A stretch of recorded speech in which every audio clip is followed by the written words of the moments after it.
session, sir, do you have any idea about lax session? Laxations, you know, laxations. Every now and then, especially Friday, we have laxations, no? So,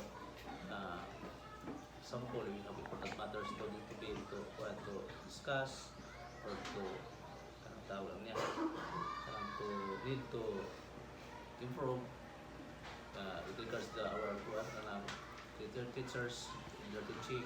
So we have to conduct our lab session. Not only that, sometimes also our insect, no? Service training, not siya. But actually, required kami sa school na we have our lab sessions every Friday. Wala nang mga, if there is no other activity, we have our lab session. So lax session, sir, is intended for teachers only? Yes. Why do you think lax sessions is important, sir, especially for teachers?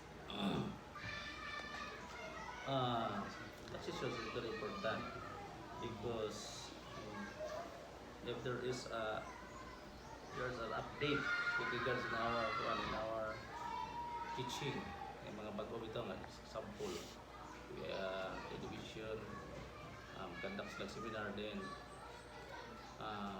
Actually, the students will attend the same activity. Then we will go back in our school.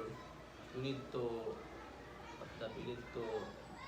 amos lang ikaw sila i-update what are the new in the DepEd so that they will aware nga nanay na siya di ay mga kapag-upa, mga changes. Hindi ang leksyon. Fix na ng Friday ang lax session? Yes, yes. So every week din na siya, sir? Actually, we are required how many Fridays that we have our lab session. Required naman siya. So, sample, kung wala nang mga activity na mga Friday, mag-lab me. Kung naagin sample sa contest, there's a contest. So, we need also to go there the contest. Wala siya. Dugay na na-implement ang lax session? Yes, dugay na. Unap na siya. Dugay sa what year sa dugay na relax session.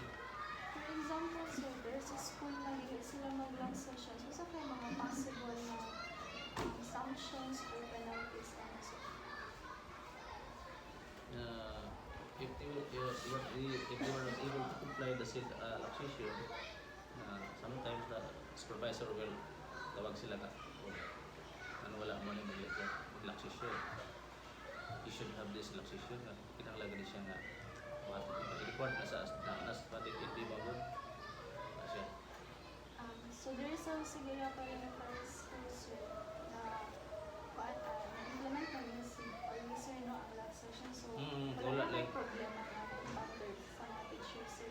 Wala naman kay teachers here is ano ba siya attitude wala po yung anak nga spak-spak lang po. They are willing to have that said activity. But anyway, that is for their katabang mo na big help of them for their teaching improvement. So that's all, sir. Thank you for your time. Okay. Thank you, sir.